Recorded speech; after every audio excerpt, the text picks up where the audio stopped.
Now, when it comes to creating tactics and posting them somewhere, whether it's the Steam Workshop or FM Arena or other like sites, this is exactly what I want to see. Let's dive in and see what I mean.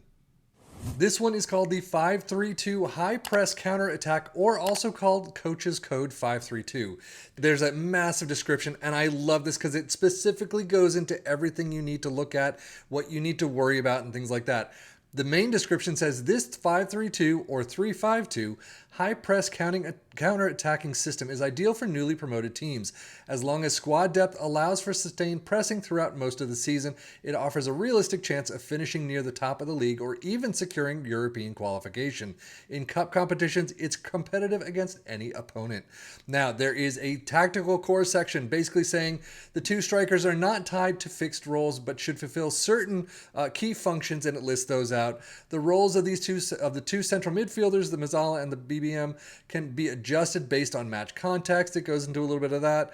Though deployed alone, the defensive midfielder can press aggressively within the high block structure, focusing on disrupting and intercepting in midfield. Goes a little more than that. The two complete wingbacks are the primary sources of width and vertical progression in this tactic. There's also a transfer strategy section. This is what I love when it comes to certain football manager tactics and the pages that I find them on. This is what I'm looking for. So if anyone's creating those tactics, thank you. This is what I want to see. I love these write-ups. But we're going to test it out as usual in a holiday sim with our three teams of Liverpool and Aston Villa in the Premier League and our championship side of Ipswich Town. So with all that said, let's just dive in and see what happened. Well, unfortunately for our Premier League teams, Liverpool do come in second place, 84 points, 90 goals. It's kind of on the average mark. Aston Villa in sixth, 74 and 68. Yeah, it definitely was kind of on the average side for these two teams. Liverpool's domestic cup run goes through Ipswich 4-1 win in the quarterfinals, goes through Aston Villa 1-2 loss away from home, but a 2-0 win at home. They get to the FA Cup final, beating Arsenal 1-0. And in the FA Cup fifth round, as usually happens, they get to Aston Villa and lose 0-1 this time. However, they get to the end of the Europa League in the final 3-0 win over RB Leipzig. And in the end, we have a two-trophy season, a runner-up in the Premier League, and we're not even going to remember this FA Cup loss years in advance, right? Squad-wise, they have definitely some green, more than probably the others, but overall 27 goals for Nunez, 25 for Salah, 19 for Jota, assists 16 for Robertson and Trent, and then average rating Nunez with a 7.34. Switching things up to Aston Villa, we already know they lost to Liverpool in the Carabao Cup in the semi-finals. They get through Liverpool in the FA Cup fifth round, getting to the final and losing to Tottenham 0-1. And they get to another final, unfortunately losing to Roma this time 0-2. So yeah, two runners-up medals is fantastic. Knocked out of the semis of the Carabao Cup, not bad at all. Sixth place of the Premier League though, it's definitely average. Squad-wise, they actually have more green than you'd expect, that they usually do at least. But 24 goals for Ollie Watkins, Diaby with 20, assists Digne with 16, 11 for John McGinn, and then average rating Martinez gets up there with a 7.13. When your goalkeeper gets the tops, yeah, that's weird. But phenomenal for Martinez. Data hub for Liverpool. Goals per game is kind of on the lower mark, but the other attacking sides is pretty nice. Defensively, you're covering all the bases, which is nice. There's some things that you generally don't get. But goals per game, 2.37. 0.66 conceded is really nice. 0.79 XG against.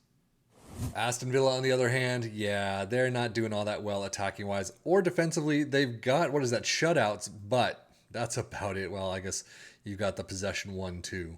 But goals per game, 1.79, 0.92 conceded is actually better than usual, 1.23 XG against. Premier League stats, Liverpool in second with 2.21 points per game, Aston Villa all the way down in sixth with 1.95. Most goals, though, Liverpool in second this time around with 90, Aston Villa with 68.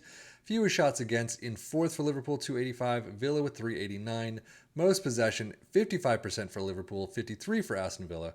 Best pass completion, 88% for both, and most shots for Liverpool in first with 642, Aston Villa with 528. Well, it was pretty much bang on average for our two Premier League teams. What do you think happened with Ipswich Town? Yeah, kind of bang on average for Ipswich in the championship these days, getting first place, 103 points, 103 goals, not too far above Leeds, but they still get promoted to the Premier League next season. Well done.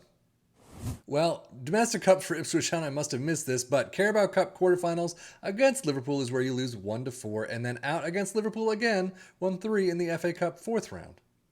So all in all, not a bad season, kind of average for the FA Cup, not bad at all in the Championship, winning the league. Quarterfinals you get to, that's pretty nice. Squad-wise, though, for Ipswich, they don't have a lot of green. They never usually do. Usually, at least. 24 goals, though, for Hurst. Connor Chaplin with 15. Assist. Leaf Davis with 21. 17 for Wes Burns. And Leaf Davis getting the 7-3-4. Wes Burns not far behind with the 7-3-2, though.